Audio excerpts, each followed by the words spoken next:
I'd like to call to order the regular meeting of the Prairie Municipal Authority, August 15th, 2022 at 6:15. Roll call, please. Wines. Here. Marshall. Here. White. Coffee. Here. Brown. Here. Vaughn. Coldarn. Here. Stroller. Here. I do barely declare a quorum.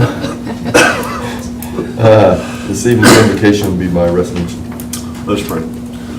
Father, we thank you for all that you've given us, and we thank you for the blessings that you bestow upon us each day. Dear Lord, as we gather tonight, as this council, we ask that you bless this council with wisdom, bless them with discernment, that the decisions they make for this community will be those that are the best to continue to grow Prairie and to continue to show your light to the world.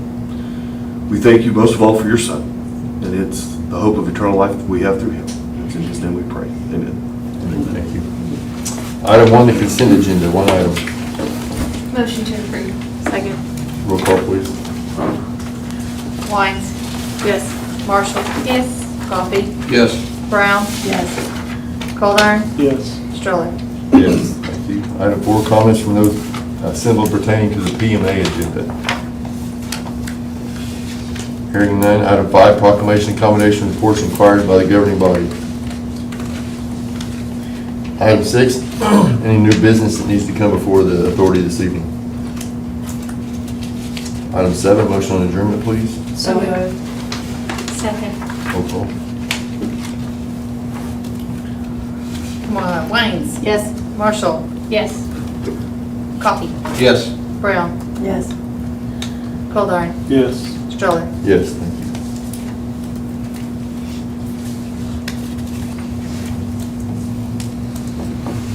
I'd like to call to order the regular meeting of the City Council of the City of Prairie, August 15th, 2022 at 6:16. Roll call, please. Wines. Here. Marshall. Here. White. Coffee. Here. Brown. Here. Bond. Coldarn. Here. Stroller. Here. I do declare a quorum. Item 1 is the consent agenda. There's 7 items. Motion to approve the consent agenda. Second. Roll call, please. Wines. Yes. Marshall. Yes. Coffee. Yes. Brown. Yes. Coldarn. Yes. Stroller. Yes, thank you. Item 4, comments from those assembled pertaining to the items on the city agenda. Item 5, proclamations, commendations, reports required by the governing body. I'd like to say thanks for all the work everybody did last week on the meeting and putting all that together, and as well to the community that came up to hear and online also. Thank you, Derek. Anyone else? Item 6, city manager's report and monthly update. Thank you, sir. Getting close to the end of the construction phase for Family Dollar Tree combo store. Had an inspection last week. They passed. Shelving is being installed now. Started last week and this week. In a previous life, I put together that shelving, some of that shelving, and it's not an easy job. So I'm glad I'm sitting where I am today instead of having what those guys did. But they have planned all along for a Labor Day weekend opening. It looks like they're going to make that maybe a little bit before, so that's moving right along. Our pool season for 2022 has ended. Had approximately 3,800 visitors enjoying the pool from May 30th, which was Memorial Day, to the first Saturday in August, August 6th. In July 26th, 27th, and 28th, we had folks from First Baptist Church in Mounds bring 50 kids in. The pool on that particular afternoon, on those 3 particular afternoons, were really busy. We did 16 private parties hosted during the season. No injuries reported. We're really thankful for that. We consider it a successful season, mainly because of team effort with parks and water, streets department helping out the pool staff. Pam Groom did a great job this year, as she did last year. And kudos to our 9 lifeguards. They really made everything run really smooth this year. We didn't have any hiccups or anything, so we're really thankful for this particular year. The last time we met, I mentioned that we were having some internal issues with Love's, the general contractor, the subcontractors, ODOT, and the city. We just couldn't quite get on the same page. But 2 weeks ago, we met with the contractors, city staff met with the contractors and worked that out. So now we're on the same page, ODOT's on the same page. There's some work that they blessed, and so we don't have to remove a couple of water lines again. So we're thankful for that. Also last week, Brian Henry, our building official and a permit tech, Renee Gorman conducted an interior inspection of the building with inspecting rough framing and plumbing at Love's, and Brian gave the green light for them to go ahead and start putting sheetrock, and that was last Thursday or Friday morning. So they're probably well way onto getting that done. Of course, we're all continuing to have supply chain issues, and our biggest concern has been transformer. So in the meeting that we had a couple of weeks ago with the general contractor, we decided that he was going to work on looking for a transformer, and we were going to do the same. So as it turned out, he located one last week, and it should be delivered this week and installed. So that's good. Refurbished isn't quite what we wanted. We haven't done that many times in the past, but right now it's a transformer. And the way that he talked, it sounded like it was the last one on planet Earth, so we'll take it. Dollar General Market, if you've been by, you've seen the stake out there. That process is completed. Today they have heavy equipment on site. Dirt work should be starting here real shortly. The engineer tells us that dirt work should take a day or two, and once that's all complete, when they start putting up the building, it'll be 3 to 4 weeks. It's just amazing how fast these can go up. New homes. 7 new homes on Grove are now under construction. We have 2 new homes on Grove that should be starting soon.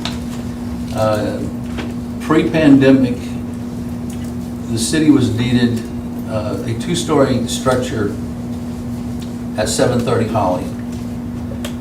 We accepted that deed, contracted it out to a third party to be torn down because it was 2 stories and a basement, something that we cannot do in-house. Then sold it to Builders Investment Group, and they built a very nice little home there. Scott, is that 1,600, 1,700 square feet, do you remember? 1,100. Or a little over that, okay, 1,100, all right. Anyway, that should have closed today at 2. They did. It did? Good. So that's another home that is going to be helpful for our community, no doubt about that.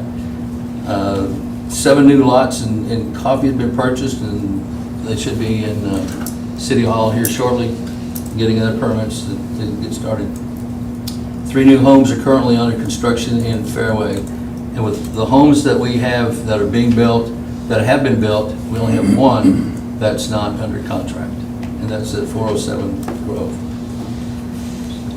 You know, most of this year, come in, Chief, most of this year, we've been dealing with the angst of engine 7. Is 6 going to hold up long enough for us to get 7 back? What kind of supply issues are we going to have with engine 8? So this week, last week, Chief Brand got some really good news, and there's nobody that felt more angst about all this than this guy right there. Chief, tell us the good news. No, there is a lot of good news. Work with me now. Yeah. Engine 7 is back in Perry. However, during the pickup, I failed to notice that one of our intake valves were missing off of the side of the truck. So we're trying to schedule a pickup of that in Chickasha. Hopefully we have that back by Saturday. The truck is gradually getting back into service. We have to remember that this truck's been gone for 7 months. We've got some guys up there that's been there for about 8 or 9 months, so they didn't get to spend much time working around this truck. So to them, it's, it's like a brand-new fire engine. So there's just a lot of work and effort going into to get the equipment remounted back on that truck, making sure all the nozzles are on every hose, every tool is where it's supposed to be. And so there's no, I don't want anybody rushing to get that equipment back on there. So those initial repairs were estimated at $37,727, and that final bill came in at $48,933.27. I received that bill today, and so I'm sure you guys will be seeing that in the coming weeks. One of the things that I've been questioned a lot by a lot of citizens in town is why we felt the need to spend $40,000 on a fire truck, $50 now, when we have a brand new one coming.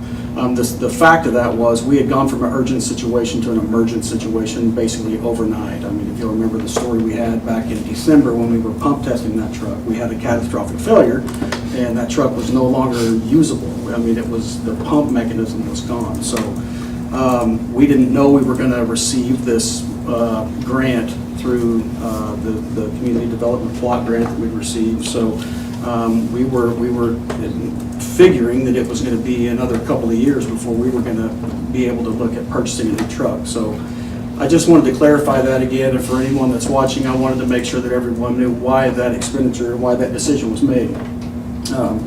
It was just, we didn't know that it was going to take this long, and we didn't know that we were going to get the grant to purchase the new truck. And speaking of that new truck, and sorry, I wanted to back up again on Engine 7. I know there was a lot of confusion as to what the issues were with that truck. I mean, absolutely, we were waiting on this 3 to 5 inch flange, and there was a 6-week wait time. And then what they had realized is that the shifting mechanism in the new style pumps, I mean, we have to remember this pump is 31 years old. So what they learned whenever the new pump center section come in is that it was a electric shift rather than hydraulic shift. So anyhow, there was a lot of unknowns. There was unknowns by the manufacturer. I mean, the pump manufacturer, which is Waterous, they didn't ever indicate that the shifting mechanism had been changed over that 31-year period. So it was a surprise to the guys there at the shop as well. So Engine 8, since we're kind of talking about that came on this grant, that's what we've designated this unit number. It's completed. It was built in Florida. It made a trip to Illinois where it had some final work done. It's now making its trek from Illinois to Chickasha. And so when it comes through Prairie on Wednesday, they're going to stop by the fire station. They want us to take a look to make sure everything looks good before it goes to Chickasha, where essentially the only thing that'll be done there is there's just some equipment they have to bolt into that truck, and then they'll have to put the graphics on, and then it'll be brought back. We're told hopefully around the 20th, sometime around there, but it will definitely be in August is what I'm told. So anyhow, that's all we're waiting on for that fire engine. There has been discussion on where all these trucks are going to be parked. I do want to also take this opportunity to visit with you guys about Engine 6. Engine 6 is our newest fire engine.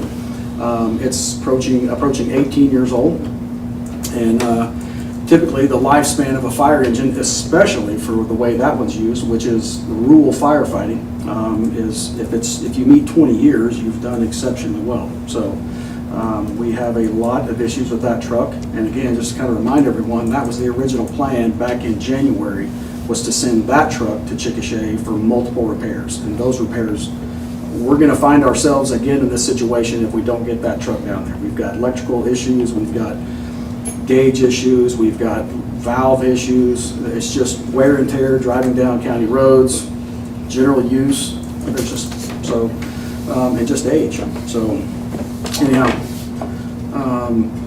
I have no idea what a projected estimate will be on that truck yet. Neither would they. I mean, they need to have it in their shop, and we're essentially going to create a punch list, if you will, of all the items that we see that are critical in the operation of the proper functioning of that truck, and then we'll send it to them, and then they'll take a couple of days to figure out what all the pricing will be for that, and then hopefully they get back with us and I can come present that to you for consideration. So, What is your plan to replace 6? Is 7 going to become 6 now with your rule I don't know how, that truck's not only set up for that. Yeah, no, it's. So you won't have any, you won't have a rule, We'll have a tanker, which thankfully, when that purchase was made back in 2012, there was a decision made to make that what's called a pumper tanker. okay, And so it actually has a pump that will pump enough gallons per minute that it will qualify as a pumper as well as a tanker.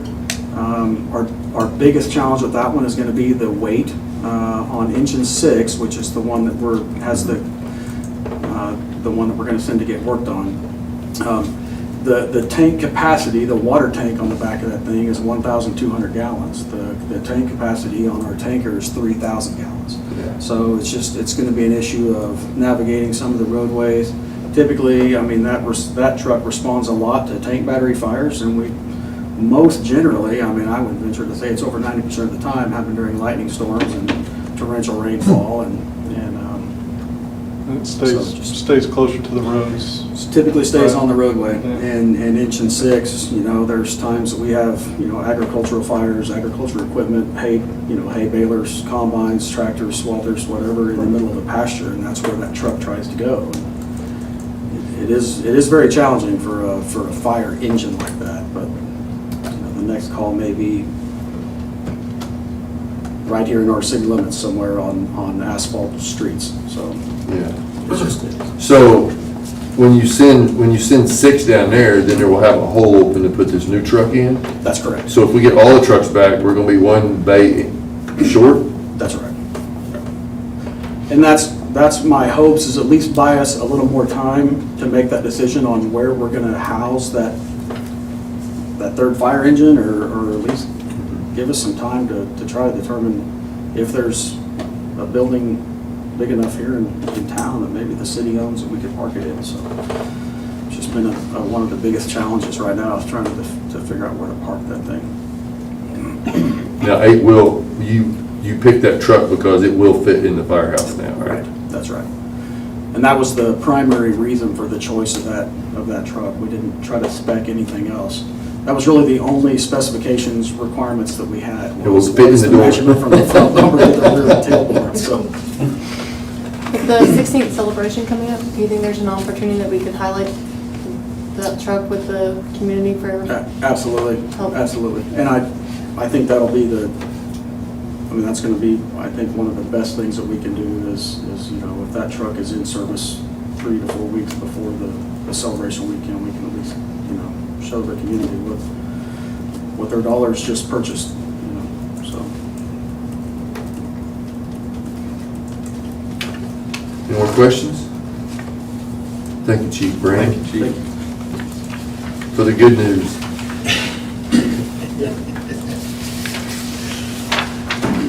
Anything else, Larry? No, sir, that's it. Thank you. All right. Thank you, council. Item 7, Chief Financial Officer Report. Just have your financials, sorry for those just getting to you. We have had the last 2 months some ever-increasing issues with our software.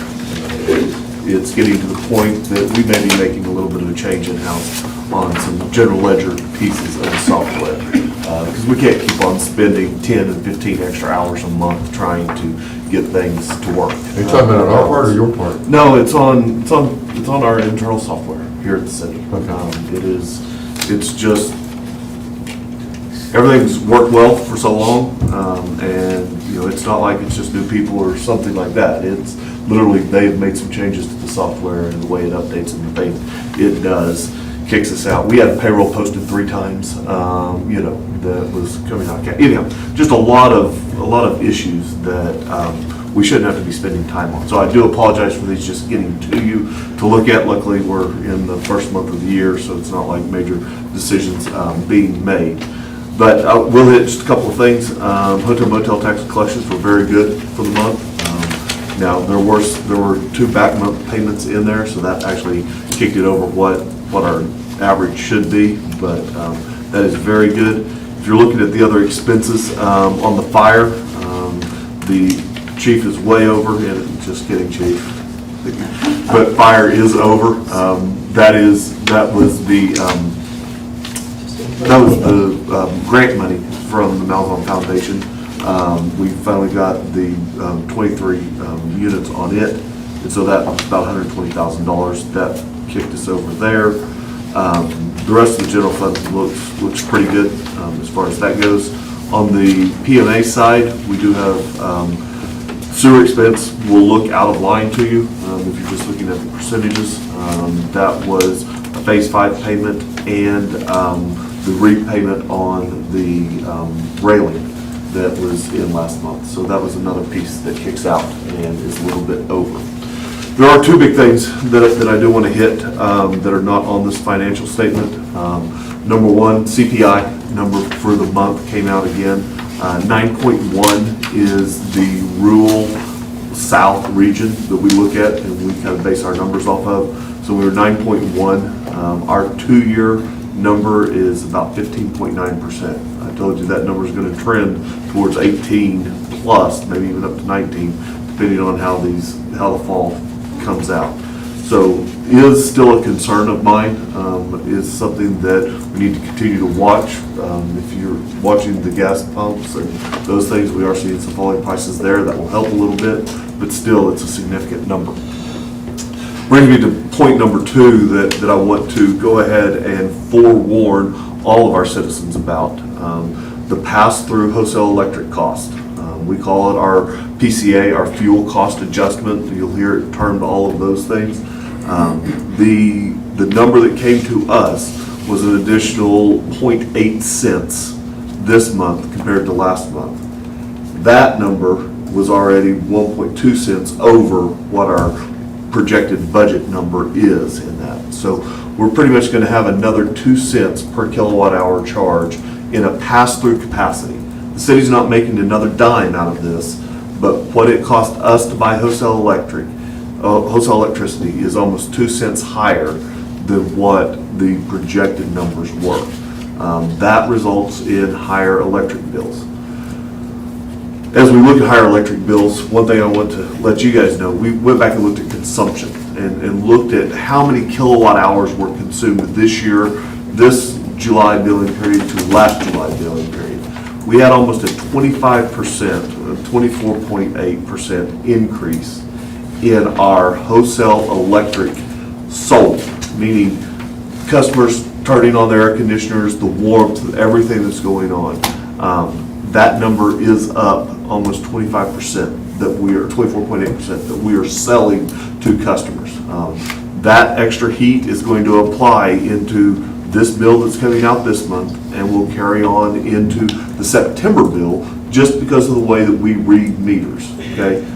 We will cut off meter reading on the 22nd of this month that then turns around and gets billed at the end. There will still be the 22nd through the 30th, of August, which are usually deemed the hot days, still coming on your September bill. So I know that utility bills are high. Utility bills are high everywhere. Those bills are high not because we've changed rates or because we've done anything else, but because number one, it cost us more to purchase the electricity, and number two, because our consumption, the amount that we are using, is significantly up for these months. So I just kind of wanted to, that's my public service announcement. I want to put it out there, but that is an issue, and it's something that I expect we will continue to see into August and into September. So as you're working on your home budgets and as you're looking at what you're planning on expending, make sure you set aside some money for some rather large utility bills the next 2 months. That's all I have. You guys have any questions? I think what people don't understand is that, people will say I set my thermostat on 75 degrees, and it's that way all the time. Why is it higher today or this month than it was last month? But it's easier to heat a house at 75 degrees or cool a house to 75 when it's 90 outside versus this last month it's 110 outside. And I think people need to stop thinking about, how hot it is outside. It's not where you set your thermostat, it's how much harder it is to cool your house. No, it is, and this is a universal. It's not just something that I see in Perry. Guys, this is universal across all of our electric cities. The utility bills are extremely high. You throw into that a fact that if somebody's doing any watering at all, and trying to water, and now you compound and you get this bill that is very large. But you gotta remember, it makes up your electricity, your water, your sewer, and your trash. I mean, all of those are in the one bill that you're paying. Any questions? I might make a comment, and I've had this asked me twice, why I love OMPA, don't get me wrong, but somebody wants to know, two different people want to know why we have a middleman. Wouldn't it be cheaper to buy directly from OG&E. OG&E? And I remember when we went with OPMA, that was really important, and but I can't remember why. We don't have the size to even pull a direct purchase, is really the back reason on that. We get the economies of scale of purchasing in the conglomerate of OMPA. You gotta remember, OMPA is a bunch of municipal cities coming together, trying to buy wholesale power in volume and in bulk at the lowest rates. It gives us, we use OMPA as our direct participation in various power plants across the state and even into Arkansas. Things that we could never get into just standalone as the city. The other reason that we're part of OMPA is back to whenever we had the February of 21, whenever we had the huge ice storm and that high peak power piece, they absorbed almost $100 million of cost. There's no way that we as a city standalone could have committed, could have done the back work to even, number one, be ready for that. Number two, to contract out long-term the management of gas prices and how we're going to do it. I mean, that's an expertise that we need people that understand electricity and understand what's going on to be doing it. It's great that we have it to run our power, but at the end of the day, they're state agencies. I mean, they don't make any money at the end of the day. They reinvest it all back into the communities. I see it as we're only getting the net benefit out of what they're doing. Thanks for Let's do a little, because I read this on your post, let's do a little history lesson about how this all came to be. OG&E was our power supplier. They had a 25-year franchise with the city of Prairie. And that was one of the problems because the city of Prairie wouldn't create a public trust authority because we didn't want to have any debt. Of course, when you don't have any debt, you don't have any projects, okay? But they entered into a 25-year agreement with the city of Prairie, and of course, if you know anything about the city is limited. It can't enter into a 25-year agreement and agree to buy power for 25 years. I mean, it can't do that constitutionally. And so there was a time back in the 90s when power got cheap, wholesale power got cheap. And OG&E's wholesale power was high. And we the city, looking for an option, went to OMPA and said, well, what would you sell power for?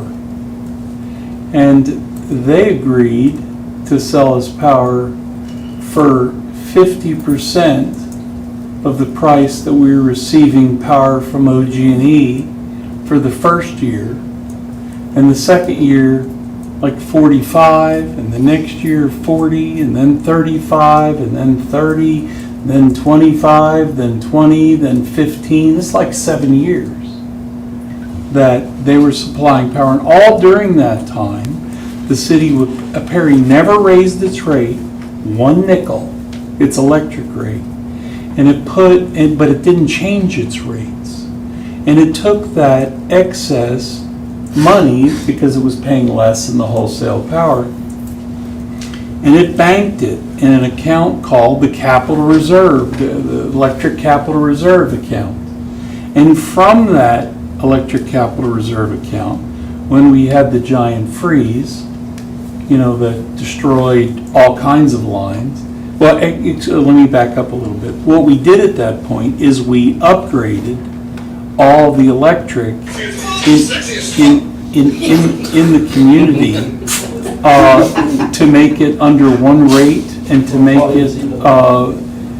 make better power. And we did that not with a bond issue, not with issuing a note, not with anybody's help, but with the difference between the wholesale power that OG&E would have charged us and what we were receiving in discounted wholesale rate from OMPA.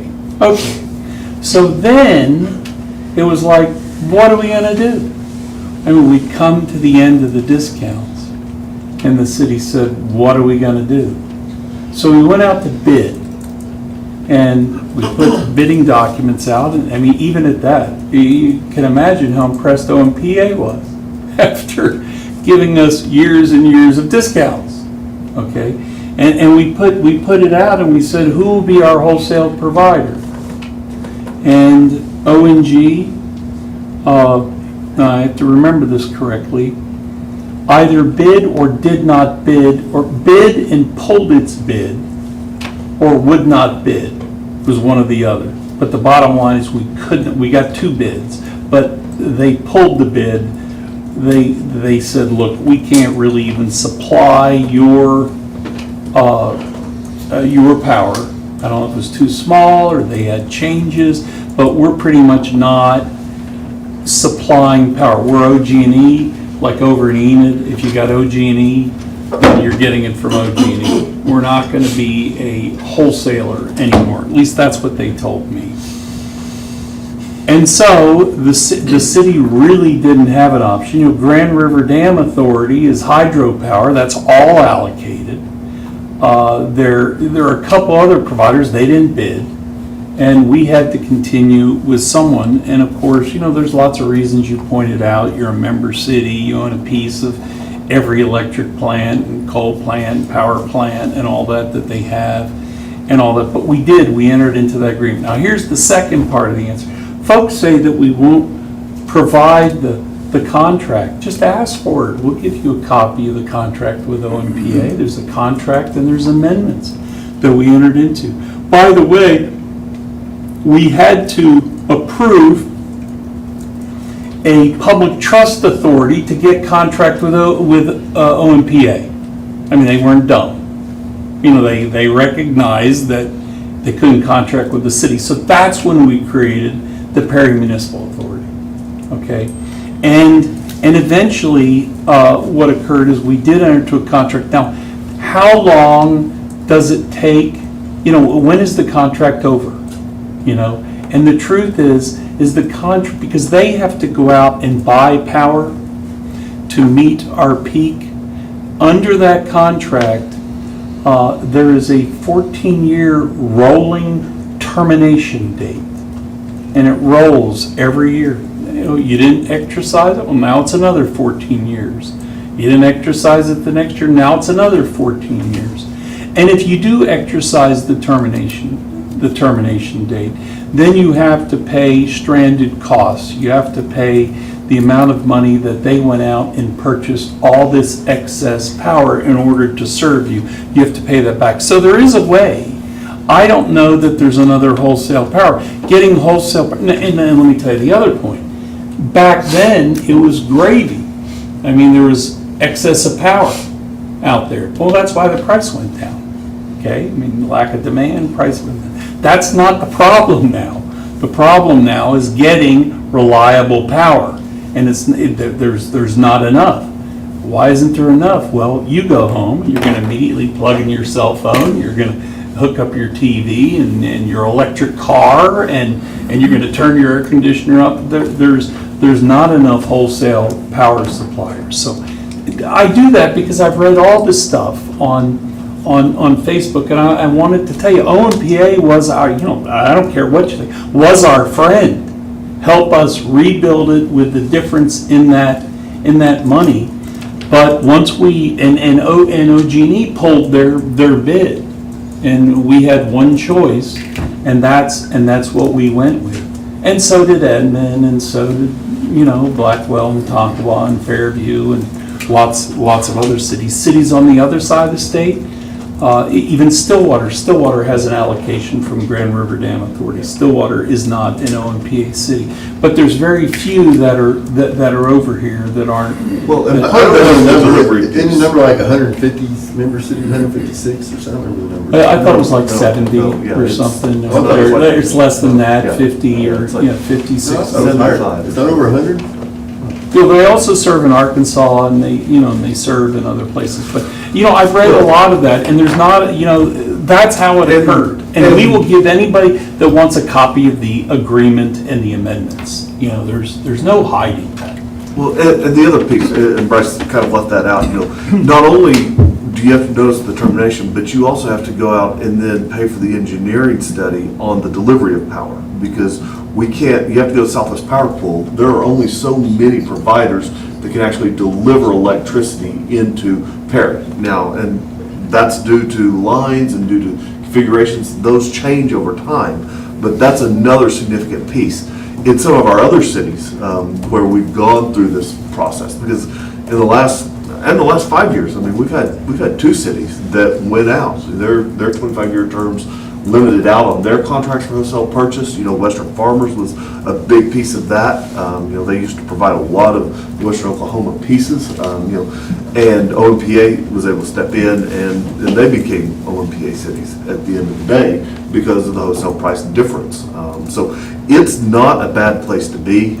But back to what I was saying was, you're limited in who can actually deliver power based on that too. So it's not like we can just randomly go and say, hey, we want to go buy from Pacific Gas and Electric and have PEC deliver us electricity here in Oklahoma. It doesn't exactly work that way. And part of the GRDA issue is not only committed amounts, but it's also delivery. That there was not an adequate delivery mechanism to get GRDA power. They've got Stillwater, but for us, it was, you can't get GRDA power into Western Oklahoma just because of the delivery factors. So that also plays into a limitation.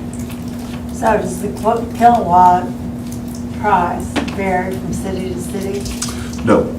From OMPA, it is a flat kilowatt charge that they have. The demand factor, just like we have a demand factor on our large commercial customers, demand factor does have an effect on what the net cost is. But that demand factor, and demand, just so that we're all on the same page, is the peak point at which we draw electricity in any given hour. Okay, so that demand, we want demand to be as flat as we can. If our usage looks like this over a 24-hour period, they have to plan on this demand piece. Likewise, that demand piece runs for the entire year, because not only do they have to worry about providing it to us in any one given day or one given month, they have to provide that electricity capacity, or at least have it available for the entire year, knowing that we're not going to draw it in October, November, and December, and January, and who knows why in February, except for good Lord send us a nice ice storm. But you see what I'm saying? I mean, those months we don't necessarily draw. They build that out, those models, but demand is the only difference between the OMPA cities and their net cost.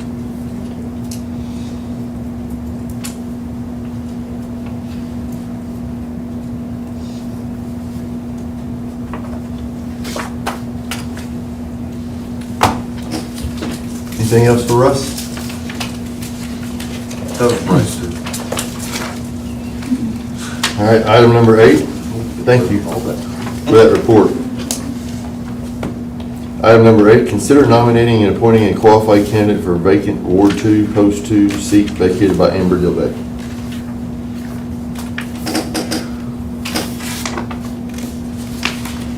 Hearing none.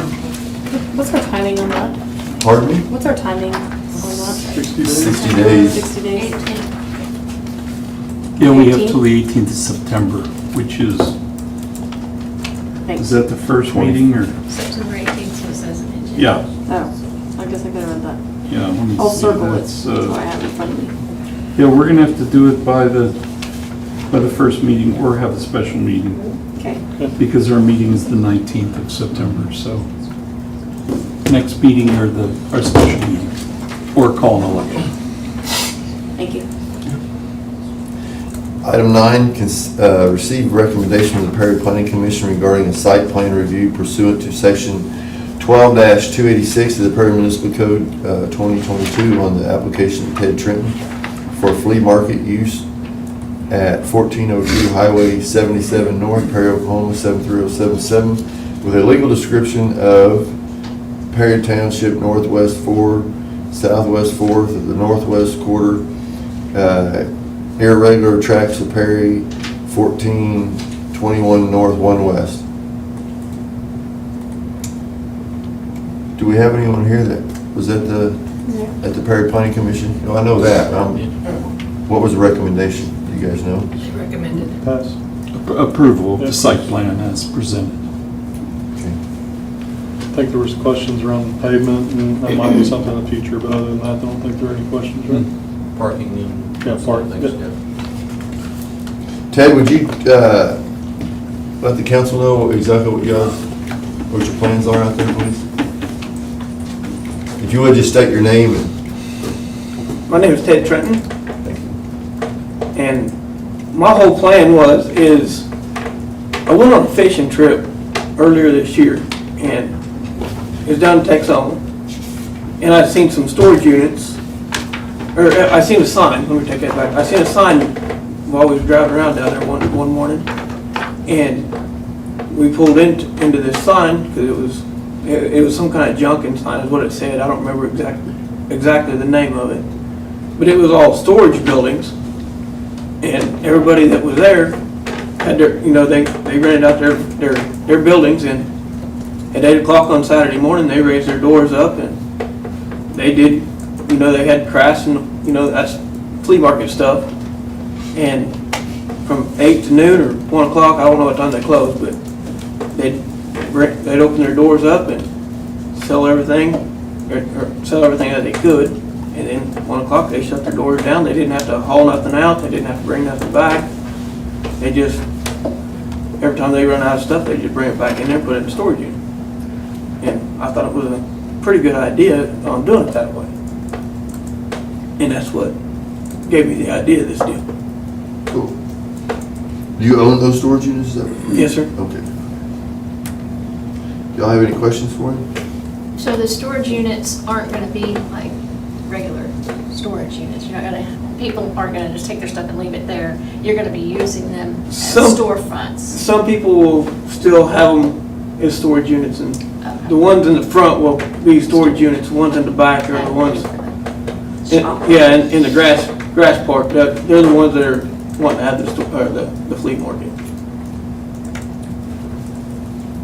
Have have you reached out to other people? You know about how many people you're gonna have there, or have any commitments? I've got 7 people right now. Okay. And this is once a month? Yes. Second Saturday.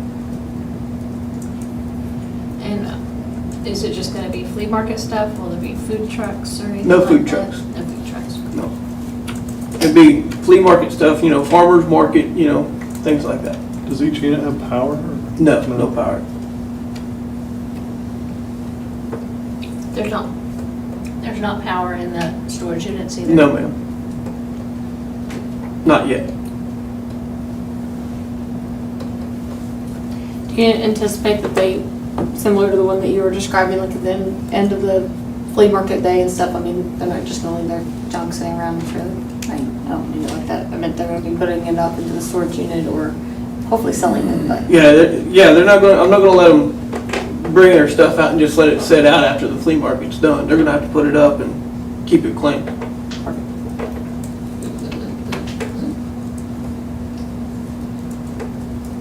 And the parking, right now, there's not really parking, but you'll have like an area for it, and you Yes, plan ma'am. on eventually getting some sort of parking lot or Yeah, gravel or something? yeah, I want to do some gravel eventually. Okay.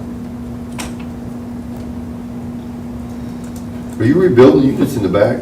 I seen some back there that had no doors on them. I took them apart because I'm trying, the back building's in a flood zone, and I'm trying to get that out of the flood I zone. see.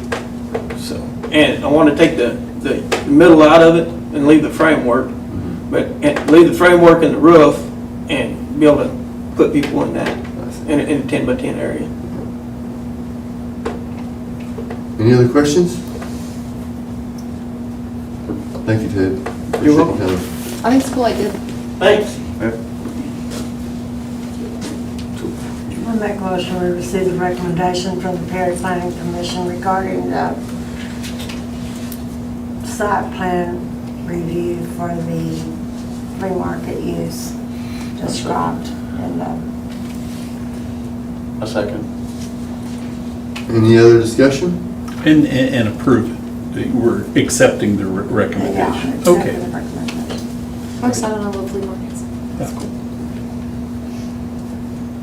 Any other discussion? Roll call, please. Wines, Yes. Marshall, Yes. Coffee, Yes. Brown, Yes. Cold Iron, Yes. Stroller. Yes. Thank you, council. Item 10, consider and take possible action with the professional services agreement with Myers Engineering to perform a detailed flood study in the vicinity of 2nd Street and Maple Avenue and Tower Avenue.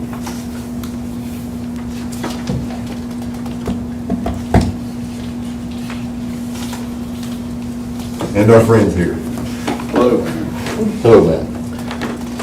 I was asked to look at a drainage problem at the Second Tower, Second and Maple area. And I visited the site during some rainfall events, and shortly after, there was a presentation about discussing the overall drainage of the site that was performed by an engineer.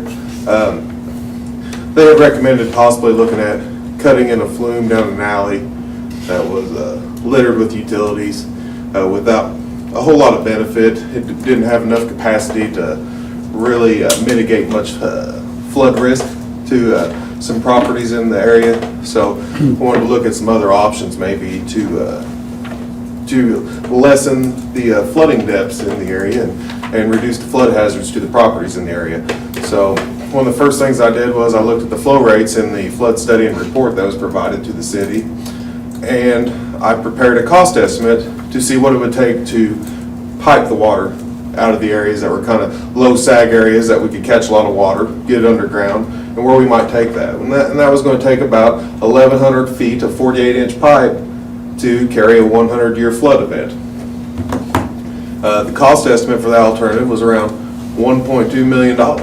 And that was without going into much detail as far as doing additional hydraulic analysis or hydrologic analysis, see if there's maybe some other options. That was just like, okay, if we look at all the flows coming there, we want to carry it on pipe, what we can do. So there's other means and methods to be able to carry stormwater away from the site, such as grade changes.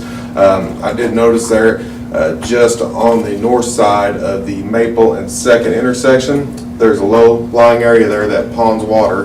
And then once the water ponds, it has to either flow out across the yard to the east and down to the alleyway or over back towards Maple Avenue. There is a possibility we could regrade that intersection and possibly carry some of that water around. But what we're talking about now is having to model basically two-dimensional flow to try to quantify how beneficial are these improvements really to these properties. And it's a much more complicated model than what the original consultant had done. The original consultant did a one-dimensional model. You put in your flow pass, it solves the equation, it says here's the depth of flooding, if I draw the line in and I pick the way it goes. With a two-dimensional model, I can create a grid with detailed topographic data, and I'm able to determine, is this water, when this water comes into this little square, which way is it going to go? Some of it might go this way, some of it might go this way. So it actually lets you determine, more detailed analysis for the shallow flooding that is very complicated. It's a lot more detailed, and it's a lot more detailed methodology to be able to determine where the floodwaters might go. There was some assumptions in the preliminary report that was done, just like flow splitting, but nothing was ever really done to calculate and quantify how much water was going to go down the alley, how much was going to go around the corner at 2nd and Maple. And so I thought, before we throw a lot of money at a project like this, we need to create a better model to cut away at that $1.2 million and try to get it down to something more manageable. And it also might give us better ideas. Are there other properties at risk on there? Because some of the preliminary flood maps I saw it showed about 7 or 8 homes with water getting close to encroaching on them in a 100-year flood. So there's no flood map for the area. It's never been identified in a flood study that was performed by the city or the county as an area that is prone to flooding. So there's nothing to go off of for developers or planners to say, hey, we might have a problem in this area, as it did develop over time. Which is interesting because we were just contacted by the Water Resources Board, who is doing a strategic partnership with FEMA right now, and they're working in several watersheds throughout the state, including the Bear Creek watershed and the lower Salt Fork of the Arkansas River watersheds, to try and update some of the flood hazard information in the area, go back through, digitize maps, identify areas that might be prone to flooding, update those maps, and possibly ultimately have some flood hazard mitigation projects coming soon.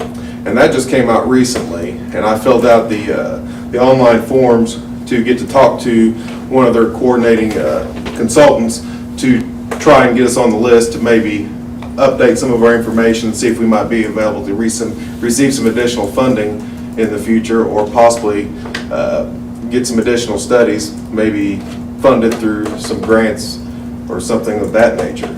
So I had prepared a proposal to perform the flood studies, but before we go down that, I think it's worth at least having a conversation with OWRB and see what they have in plan for Perry, because Perry is one of the areas that they are interested in looking at.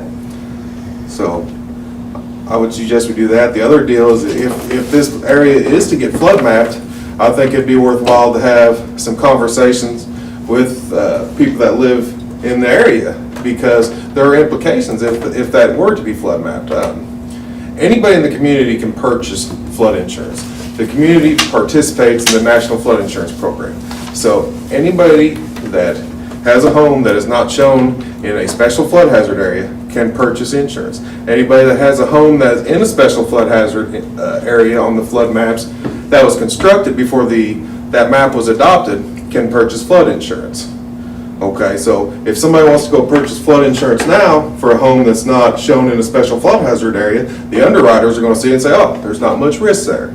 If you want to go purchase flood insurance for a home that was constructed in a special flood hazard area, that's going to cost more money depending on the elevation of your home in relation to the base flood elevation, which is the 100-year flood elevation, which if you look at the flood maps, that's what they're going to show you is the delineation for the flood hazard area on the maps.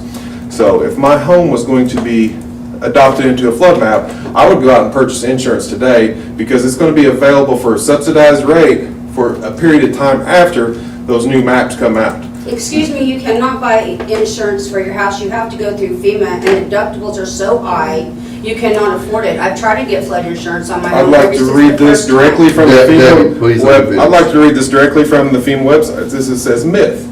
You can't buy flood insurance if you live in a high flood risk area. Fact, you can buy federal flood insurance no matter where you live in your community participates in the National Flood Insurance Program, unless your property is an area covered by the Coastal Barrier Resources Act of 1982. Under the National Flood Insurance Act, lenders must require borrowers whose property is located within a regulatory floodplain to purchase flood insurance as a condition to receive a federally regulated mortgage loan. Flood insurance on homes whose lowest floor is at or above the base flood elevation or located outside the map floodplain is less expensive. Insurance for homes in the map floodplain may cost substantially more. So if your home is not located in a special flood hazard area and the community you live in participates in the program, you can purchase And flood that area insurance. we're talking about is not designated at this point. It is not shown as that. Well, I'll get with Steve Womack tomorrow because I Okay, tried. Debbie, listen, we're trying to conduct a meeting here, and if you want to speak in a minute, we'll give you your turn, okay? But this is not your turn. So I'm not an insurance specialist, but according to the FEMA's website, I would pursue some additional alternatives if somebody's having issue obtaining flood insurance in that area. And I probably wouldn't go to my agent and say, I got a house that floods all the time, I'd like to buy insurance. I'd like to say, I'd like to purchase flood insurance and see what I can do there. Now alternately, if your home does get mapped in there, you're a pre-firm structure and you're going to be able to purchase flood insurance at the subsidized rate. Now, what does that mean for your property if you're in an area that gets mapped and you have flood insurance? Well, if your house is damaged to 50% of its value, it's a loss. And you can't rebuild it or repair it unless you meet minimum standards, which is adopted in the city code of ordinance, which would require elevation to at least the base flood elevation, possibly 1 foot or higher, depending on, some communities have more stringent ordinances as far as where you have to set your finished floor elevation. But, I mean, that makes a lot more sense for if you got a $1.2 million project possibly to save $300,000, $400,000 worth of homes. That's not an economically viable economically viable project. So I would encourage people to get flood insurance to where those homes can be elevated, where they're not repetitive losses, where somebody's getting flooded each time there's a major rain event.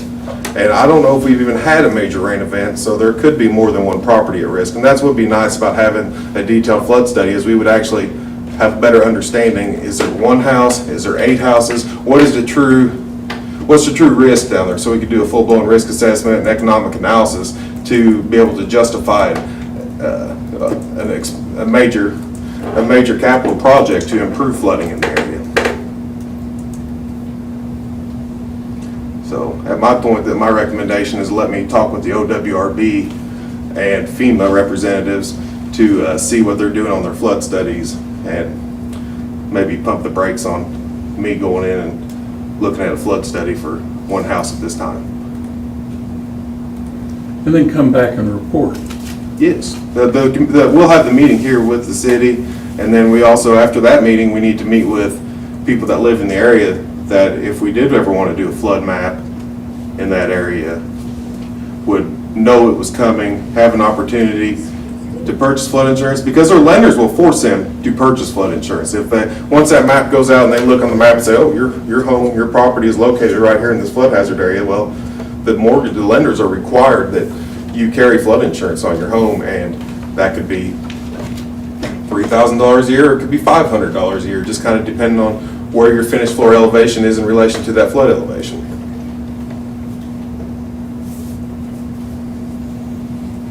Any questions for him? You mentioned that it'd be nice to talk to other folks in the community in that area. Half of them, should we make certain we get to everybody? Is this something that we should have like a town hall meeting on, just for those folks, or do you have a recommendation on that? I think that would be wise. I'd want to get some buy-in from people and see, maybe somebody's been there for a long time and has actually seen a 50 or 100-year flood event come through there, and might help us get a better idea. Because I've only drove through there when there's been moderate rainfall, just enough to see that, their flow is going multiple directions and it's flowing downhill and collecting in low spots. I really like that idea to have some kind of town hall meeting for that neighborhood. Me too. Because, the flood maps, if somebody gets mapped in the flood hazard area, the way it sounds from the FEMA website, anybody can purchase insurance. Like I said, I'm not saying, that's, I'd want to go out and talk to an actual insurance agent and get into the actual legalities of that. But the way it sounds like if you participate in the flood insurance program as a community, then anybody in the community should be eligible to purchase flood insurance, is the way it You reads. can't purchase it through FEMA. The deductibles are so high, people on fixed income like us can't afford those kind of deductibles. They're outrageous. I just said that. If you go through FEMA, the deductibles are so high because it's not a flood zone. And what's nice about flood insurance is it can get costly, but if your home is flooded, well, you have coverage. Whereas if your home gets wiped out with a flood and you don't have coverage, you go bankrupt.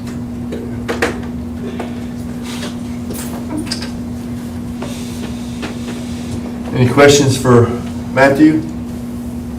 So you think if we gave you a month, you might have some answers from OWRB, and that might be the, I think they were just finishing up their outreach program here this week, as far as, hey, get on our GIS system, let us know the areas you want to talk about.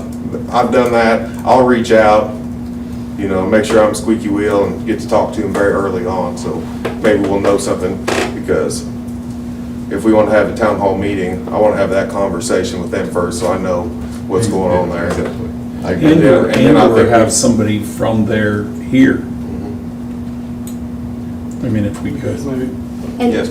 at that time, you'd be essentially doing homework for the city. You're not actually signing us up for something before we can do town hall and get W's along with everybody else in that neighborhood that we can in to talk with them. I mean, we're not gonna be doing something without being able to talk to them first, is that, That's right. okay. So,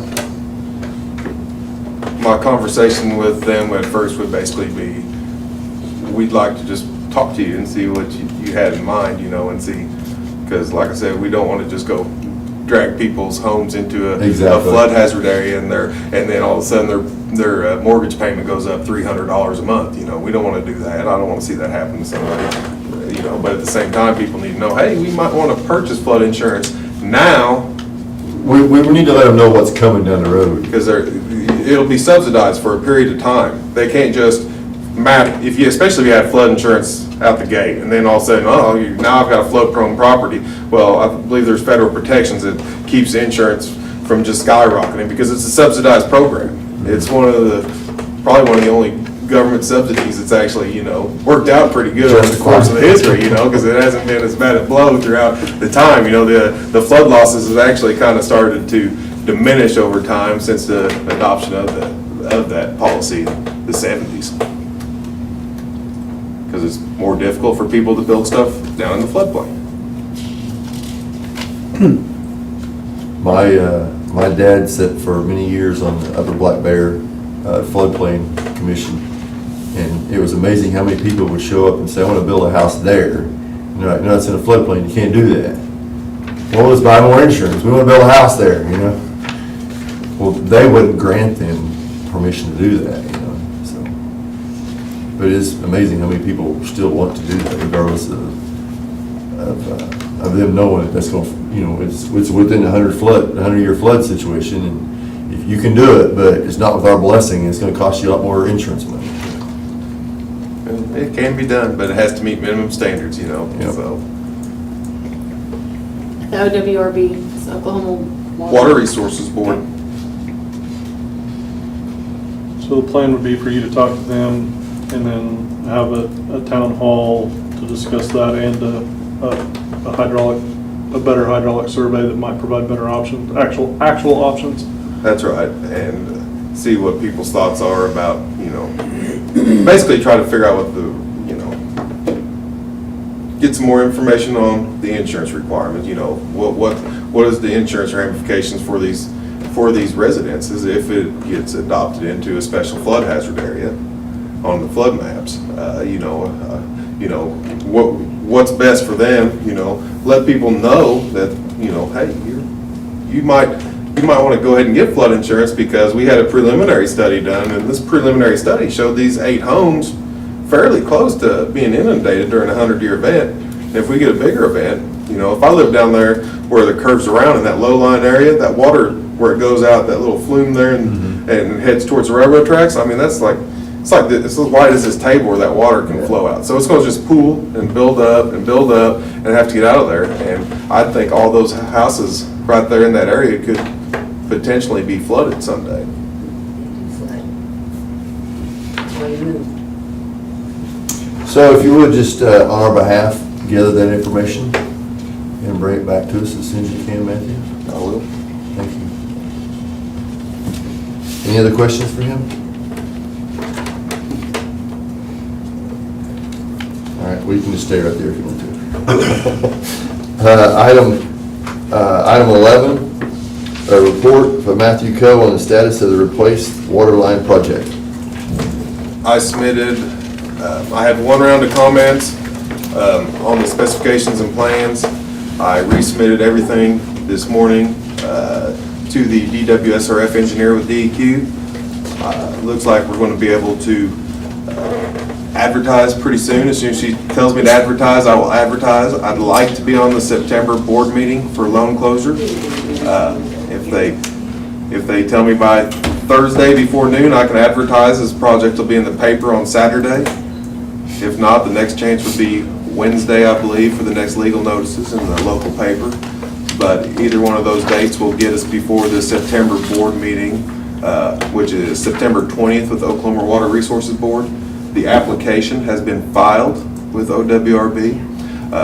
They're currently working with city staff on the capacity development items, which is just basically to make sure that the system is sustainable, financially responsible, and identify anything that might actually help improve operation of the system. So that's what capacity development is. It's required for anybody that wants to borrow money through the state revolving fund program. So there'll be some people from DEQ coming up here very soon, I'm sure. I think they've been in touch with Melissa to get some information, and then I'll be providing some information to them as well so they can get that done. That has to be done before loan closure. And then we are finishing up the last few items on the notice of violation from the sanitary survey from this last winter. So we believe we've got quotes on fencing. So that was one item we had left hanging out there. I finished a survey of the lagoons and just about have the bid packages put together for the residuals in the lagoons to get those removed.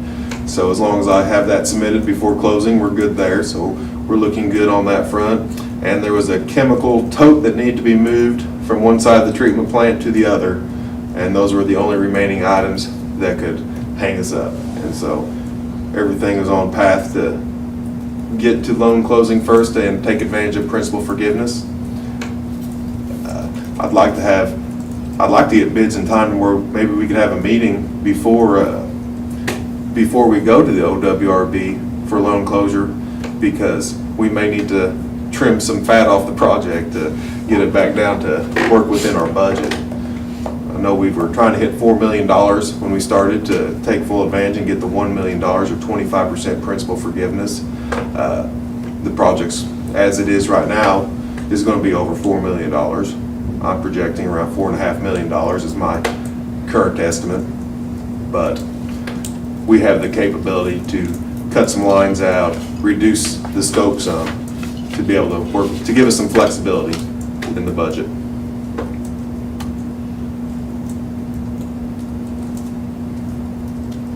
It's sad to think a year ago it was probably a lot cheaper. But they didn't have the money. I don't know about a year ago now at this point. It's maybe 2 years ago. 2 years ago? 2 years ago. It was a lot cheaper, but I bet it doesn't get much cheaper. Yeah, no, I don't think it will. I don't think it will. Yeah, a lot of those things go up and never come back. No. Any questions? Matthew, we really appreciate what you're doing for us. I appreciate the opportunity to serve the We're city. really happy to have you with us. Thank you. Thank you.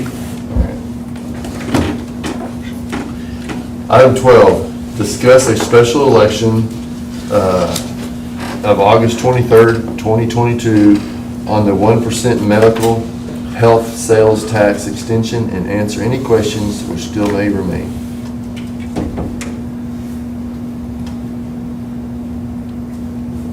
Well, I thought, as Derek said, we had a fine town meeting.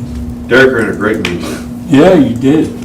And I thought the newspaper did a very good job of outlining what was said in that meeting and taking kind of the highlights. We're still running some information on social media and on our web pages, our web page. I think everyone knows kind of what's at stake. The secret is to get out the vote. So however you feel about it, and television viewers, I mean, get out and vote. I had a good program at Rotary today. Good. On the sales tax. Stephen Taylor and, No, it was the girl. Courtney? oh, Courtney, good. Yeah, just encourage everybody to go vote August 23rd, and any more questions, reach out to somebody, and we'll get an answer one way or another. The Lori, I early voting heard- starts this Thursday, Friday, and then some on Saturday. I heard from the Rotary Club that there were still not more questions, but I guess people are still asking more questions about the city side of things, not necessarily so much coming from Stillwater.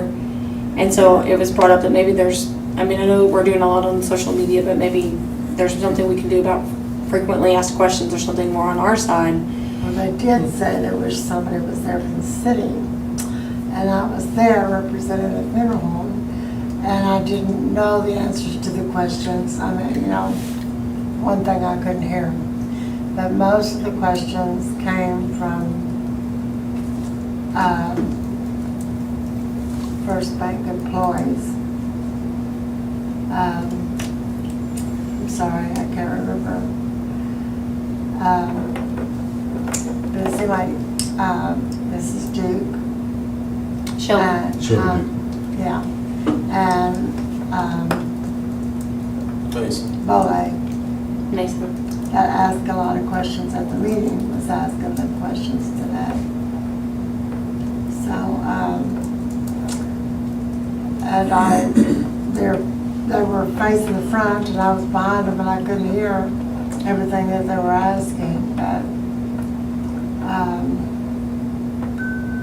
Do you feel like they were asking the same questions, but you couldn't hear what? I couldn't hear what they were asking. They just finally, someone said, I wish someone from the city was here to answer these questions. So, I know, again, one of the questions was, okay, so, the building would be on a 12-year, we're only gonna have 7 years with Stillwater. What happens in that gap if they decide to leave? So I tried to reiterate exactly what we talked about at town hall. The best time to try to get another partner is when you have a hospital that's running and you can show that we're mitigating some of the risk there and the risk That of. was one of the concerns, what if Stillwater Medical Center just backed out on us,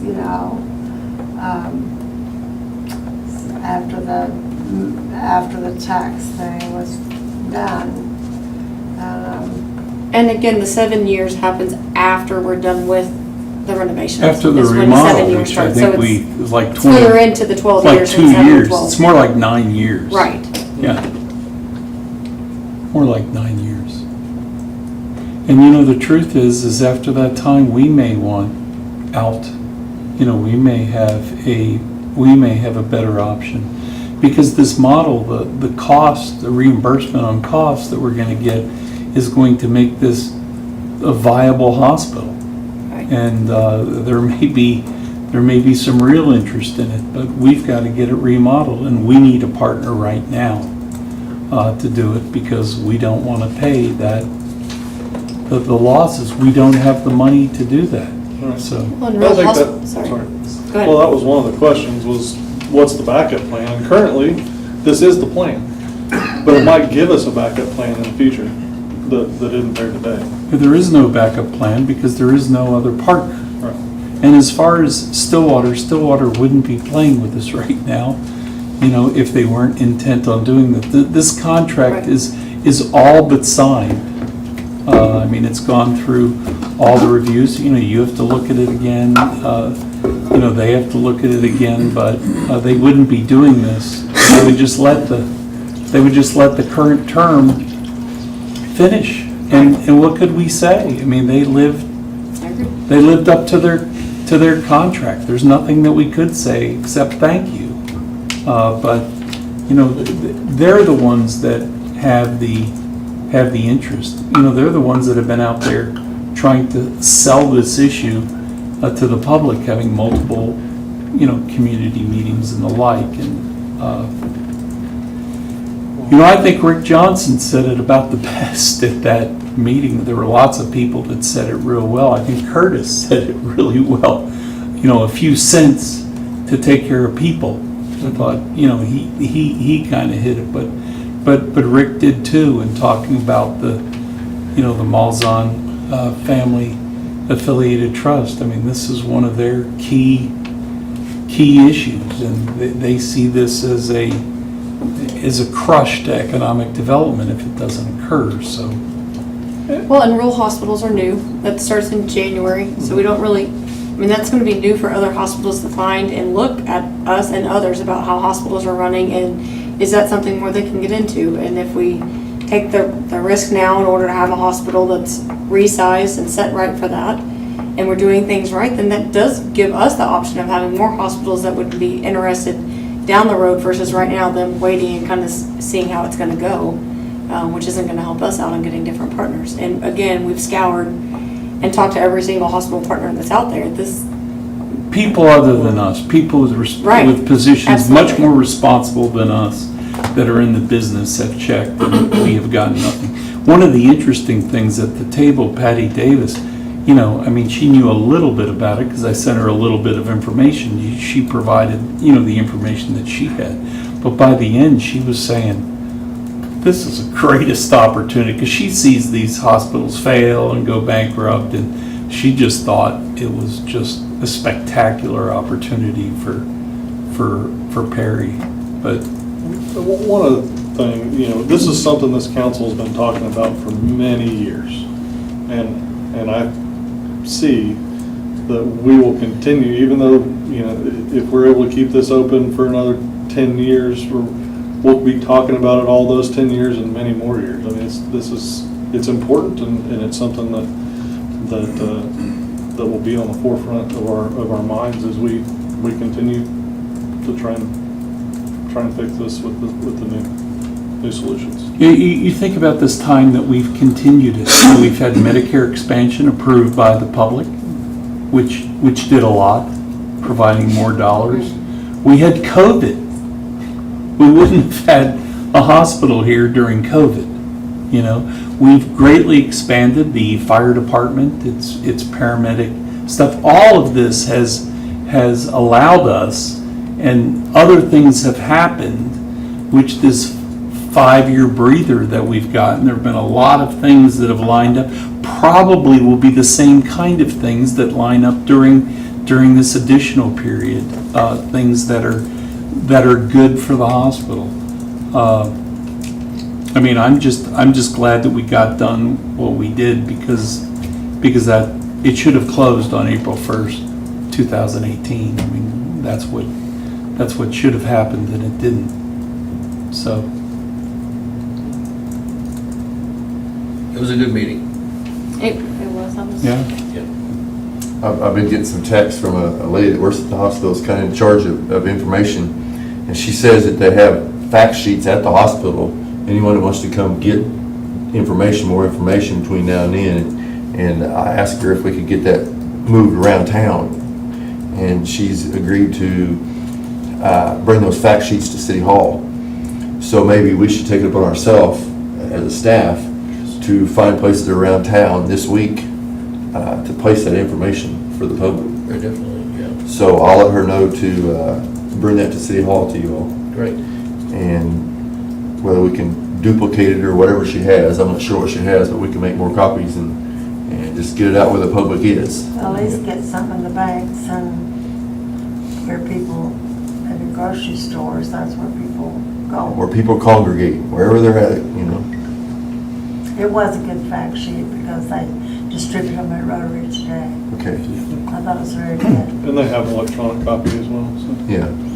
So there's multiple ways we can still press on forward with this and see if we can get that information to those people.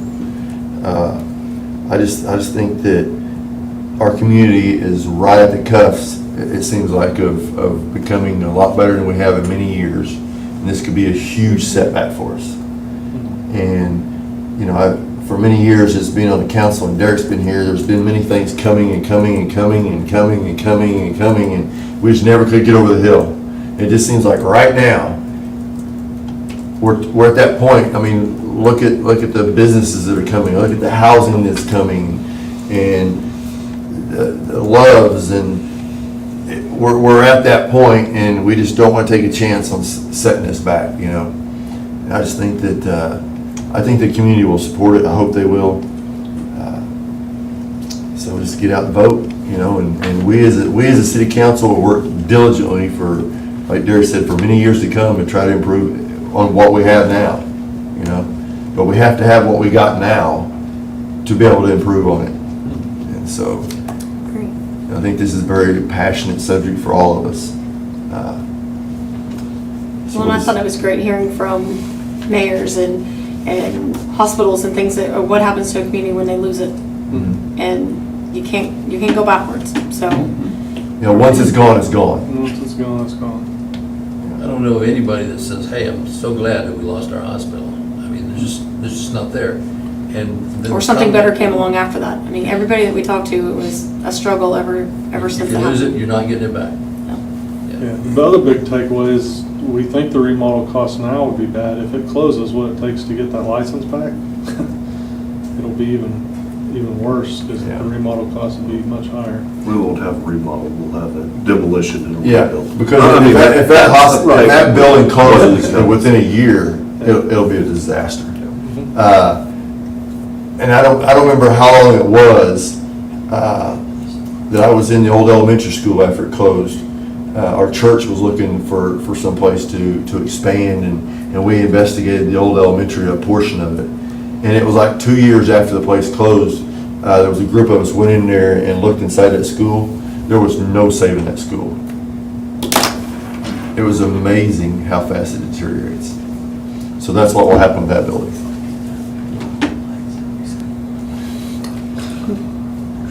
Any other thing? Any other comments? Please get up and vote. Amen. Don't forget. We all have social media, so Yep. encourage. Well, most of us. All right, we'll move on then. Item 13, any new business that needs to come before the council this evening? Hearing none. Bryce has put a packet together, a confidential packet for us from our developer on the Woods project.